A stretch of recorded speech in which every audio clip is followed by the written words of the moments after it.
এই সময় দাঁড়িয়ে আমরা এমন একটা আবহাওয়ার মধ্যে দিয়ে যাচ্ছি যেখানে প্রতিদিন তাপমাত্রার দাপট বা পারদ কিন্তু নিজের রেকর্ড নিজেই ভাঙছে। এবং এই অবস্থায় শরীরে যেমন নানা ধরনের সমস্যা হচ্ছে, তেমনভাবে আমাদের ত্বকেও কিন্তু নানা রকম সমস্যা দেখা যাচ্ছে, যার মধ্যে অন্যতম একটা নাম আমরা আমাদের কাছে বিশেষভাবে পরিচিত, তা হলো ঘামাচি। এবং যা থেকে আরও জটিল সমস্যা, নানা ধরনের র্যাশ থেকে শুরু করে অনেক কিছুই আমরা দেখতে পাচ্ছি। তো এই অবস্থাতে কি করবেন, কিভাবে ত্বককে ভালো রাখবেন, কি বলছেন বিশেষজ্ঞরা, সেই সবটা নিয়ে আজকে কথা বলবো। এবং এই মুহূর্তে আমার সঙ্গে রয়েছেন এই আলাপচারিতায় ত্বক রোগ বিশেষজ্ঞ বা ডার্মাটোলজিস্ট ডক্টর দেবাশিস বসু।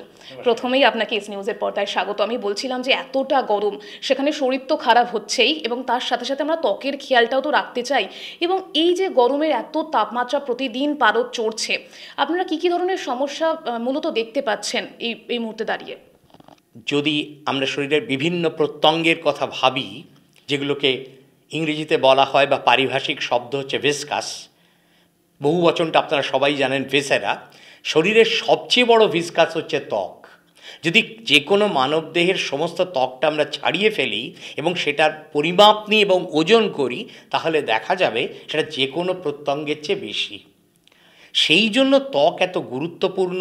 মাথার চুল থেকে পায়ের নখ, তার সবটাই তার আওতার মধ্যে। এখন এই ত্বকের উপযোগিতা ঠিক কী কী কাজ করে ত্বক? অনেক কিছু করে। সেই স্কুল জীবনে আপনিও পড়েছেন, আমিও পড়েছি যে ত্বকে সূর্যের আলো পড়লে ভিটামিন ডি তৈরি হয়। এসব তত্ত্বকথায় আমি যাচ্ছি না। প্রধান যে দুটো, এক নম্বর হচ্ছে ত্বক হচ্ছে আমাদের শরীরের প্রাচীর বা দেওয়াল। আমাদের প্রত্যেকের ঘরে যেরকম দেওয়াল থাকে, বাড়ির বা চৌহদ্দিতে যেরকম দেওয়াল থাকে, আমাদের শরীরের দেওয়াল হচ্ছে ত্বক। সে কিন্তু বাইরের সমস্ত আক্রমণ থেকে, সে জীবাণুর হোক বা অন্যরকম হোক, প্রতিহত করার চেষ্টা করে অন্য প্রত্যঙ্গকে রক্ষা করে। এটা আমাদের মাথায় রাখতে হবে পরবর্তী আলোচনার জন্য। আর দ্বিতীয়ত, আমাদের শরীরের তাপমাত্রা বজায় রাখতে ত্বকের উপযোগিতা অসাধারণ। এই যে আমাদের ঘাম বেরোয়, এই যে ঘাম বেরোচ্ছে, ঘামটা উবে যাচ্ছে, এর ফলে কিন্তু শরীরের তাপমাত্রা রক্ষিত হয় এবং কিছু বর্জ্য পদার্থ বেরিয়ে যায়। ভাবুন, আপনার বাড়িতে হঠাৎ রাত দুপুরে বিদ্যুৎ সংযোগ চলে গেল। আপনি একদম সোচ্চারে বিদ্যুৎ কোম্পানির মুণ্ডপাত করতে লাগলেন, কিন্তু ঘামতে লাগলেন, কোনো উপায় নেই। আধ ঘন্টা ৪৫ মিনিট বাদে যখন মনে হচ্ছে প্রাণ একেবারে ওষ্ঠাগত, সেই সময় আবার হঠাৎ করে ফ্যান চলতে শুরু হলো। দেখবেন ভিজে জামা কাপড় শুকোচ্ছে আর মনে হচ্ছে বাতানুকূল যন্ত্র ছাড়াই আপনি বোধহয় একটা এসি ঘরে বসে আছেন। কেন এটা হয়? কেন ওই যে ঘামটা উবে যাচ্ছে ভিজে থাকা জামা কাপড় থেকে, শরীর থেকে, সে তো লিন তাপ বা লেটেন্ট হিট নিয়ে উবে যাচ্ছে, তাহলে শরীরকে ঠান্ডা করছে। কিন্তু মুশকিল হচ্ছে, আমরা জানি জীবনে কোনো কিছুই পরিশ্রম বা অর্থের ছাড়া আসে না। Nothing comes without a price.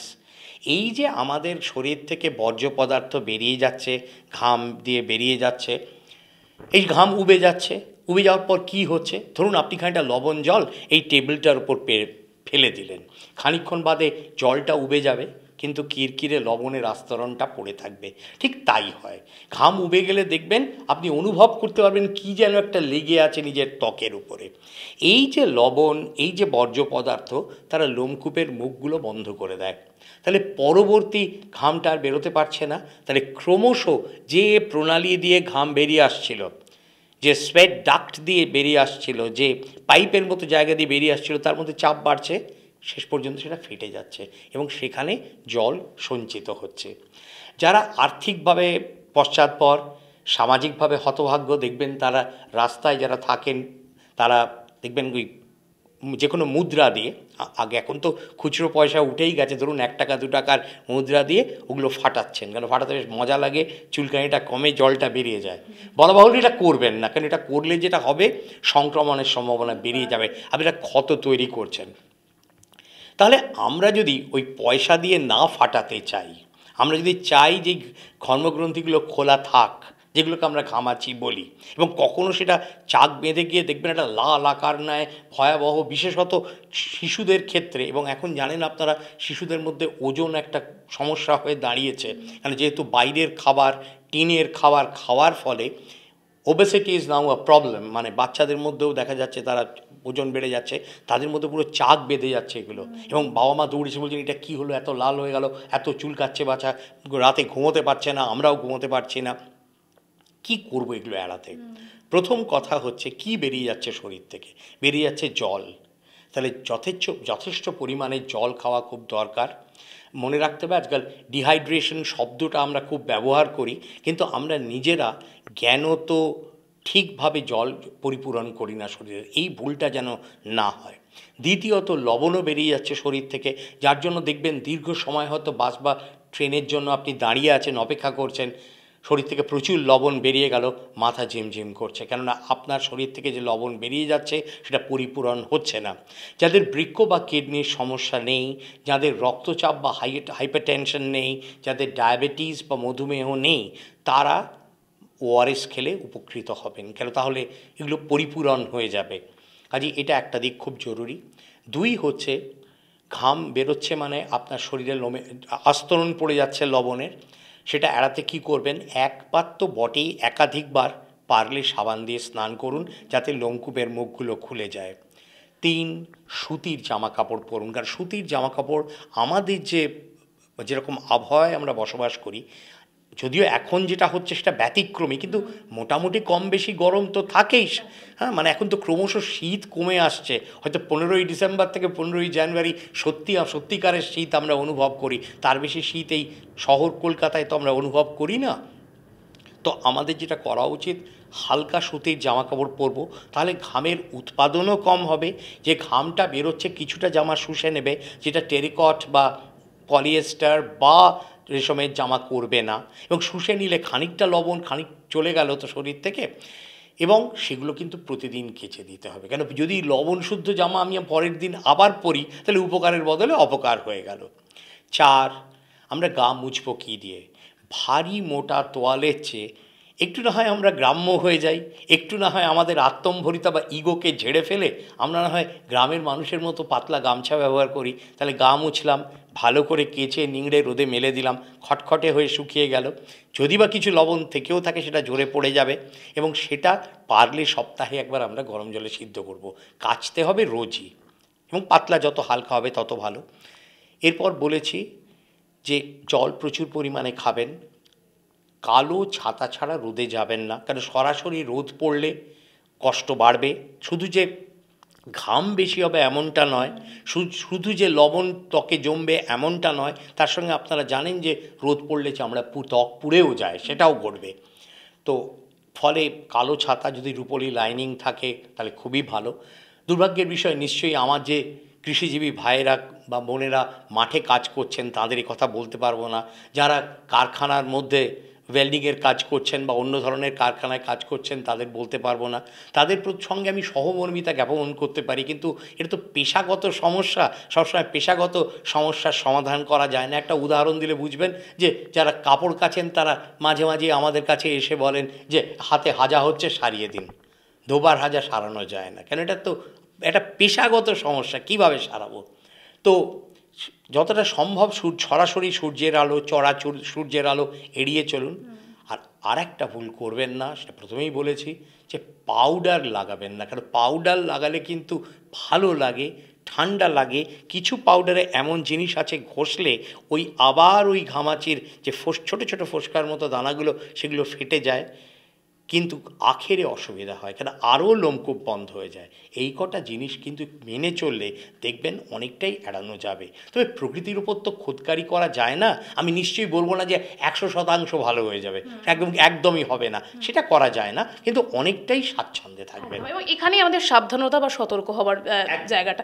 আপনি প্রথমেই শরীরে ত্বকের যে কতটা মানে কোন জায়গা রয়েছে বা কতটা গুরুত্বপূর্ণ একটা ত্বক, সেটাই মানে আমার ভুল সূত্রে দিয়ে বুঝিয়ে দিলেন, এবং সবটাই বললেন যে কিভাবে আমরা উপকার পাবো বা কীভাবে সতর্ক হব সেই জায়গাগুলো, কিন্তু আপনি জলের কথাটাও বলছিলেন। এবং এর সাথে সাথে গরমে খাওয়া দাওয়া, যে খাবারের একটা যে আমাদের খাদ্য তালিকা এবং যে খাদ্যাভ্যাসটা রয়েছে, সেটাতেও কি আমাদের একটুখানি দৃষ্টিপাত করার প্রয়োজন রয়েছে এই স্কিনের ক্ষেত্রেও? দেখুন, সরাসরি যে ত্বকের ওপর প্রভাব পড়বে এমনটা নয়, কিন্তু একটা জিনিস তো জানেন, ইংরেজিতে একটা প্রবাদ আছে, প্র্যাকটিস মেক্স পারফেক্ট। আপনি একটু কাজ করুন না, আপাতত 3 দিন প্রতিদিন দুপুরে একটু বিরিয়ানি আর তার সঙ্গে একটু গড়গড়ে মাংস খেয়ে দেখুন তো শরীরটা কেমন লাগে। আমাকে জিজ্ঞেস করতে হবে না, এর জন্য চিকিৎসক হওয়ার প্রয়োজন নেই, বিশেষজ্ঞ হওয়ার প্রয়োজন নেই, হজম করতে পারবেন না। কাজে এমন জিনিস খান যেটা সহজপাচ্য, সহজে হজম করতে পারবেন, এবং দেখবেন সেগুলো এখন খেতেও ভালো লাগবে। এখন কোন বাঙালি আছে যে আম দিয়ে টক ডাল খেতে চাইবে না? কে শরবত খেতে চাইবে না?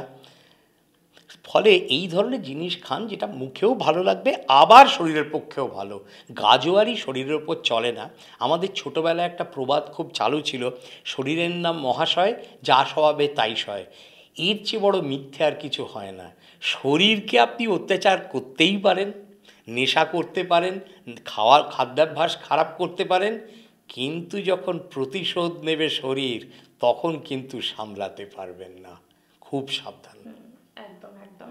আপনি আপনার আগের কথাতেই কিছুক্ষণ আগে উল্লেখ করছিলেন যে স্কিনের প্রবলেমে ঘামের যে ব্যাপারটা, তো অনেকে আছে অত্যাধিক ঘামেন, তো এই ক্ষেত্রে কি তারা একটু বাড়তি কোনো রকম সতর্কতা অবলম্বন করবেন, যেহেতু অনেকটা ঘাম বেরিয়ে যাচ্ছে শরীর থেকে, এবং সেই জায়গায় কি স্কিনে এই ঘামাচি বলুন বা একটু জটিল কোনো রকম র্যাশ এগুলো হবার টেন্ডেন্সি একটু বেশি থাকে তাদের ক্ষেত্রে কি? দেখুন, প্রায় কিছু রোগী আসেন, তারা এসে আমাকে বলেন যে আমার ঘামটা কমিয়ে দিন। মনে রাখবেন, ঘাম যদি কমিয়ে দেওয়ার চেষ্টা করা হয়, একসময় করা হতো, বেলাডোনা জাতীয় কিছু ওষুধ ছিল যেগুলো খাওয়ালে ঘামের পরিমাণটা কমে, কিন্তু বুঝতে পারছেন তাহলে কি হবে? শরীরের উত্তাপের মাত্রা, তাপমাত্রা রক্ষার যে ব্যাপারটা, সেই ঘড়িটা আমরা ঘুরিয়ে দিলাম। দ্বিতীয়ত, যে বর্জ্য পদার্থ বেরোচ্ছিল সেগুলো যথেষ্ট বেরোবে না। আমরা ঘাম নিয়ন্ত্রণ করার চেষ্টা করি একটিমাত্র ক্ষেত্রে, সেটা হচ্ছে অনেকের দেখবেন শীত গরম নির্বিশেষে হাত পা খুব ঘামে, হাতের তালু, পায়ের তালু, তার জন্য নির্দিষ্ট চিকিৎসা আছে, সেটা আমরা করি। কিন্তু সর্বাঙ্গের ঘাম কমানোর চেষ্টা আমাদের চিকিৎসা বিজ্ঞানের, বৈজ্ঞানিক চিকিৎসা বিজ্ঞানের, বা চিকিৎসা বিজ্ঞান বললেই এটা অবশ্যই বৈজ্ঞানিক হতে হবে, তার আওতায় আসে না, সেটা ঠিক নয়। এবং ওই যে কটা নিয়ম বললাম সেগুলো মেনে চললে যারা বেশি ঘামেন তারাও যথেষ্ট উপকৃত হবেন। অসংখ্য ধন্যবাদ আপনাকে। আমরা কথা বলছিলাম ডাক্তারবাবুর সঙ্গে, উনি খুব সুন্দর করে আমাদেরকে বুঝিয়ে দিয়েছেন যে এতটা গরম, আমরা একটু দুশ্চিন্তায় ভুগছি, কিন্তু রাস্তাতে তো বেরোতেই হবে, কাজও করতে হবে, তো সেই জায়গায় দাঁড়িয়ে কিভাবে আমাদের ত্বককে ভালো রাখবো, কারণ ত্বকের ব্যাপারে আমরা একটুখানি খেয়াল রাখি।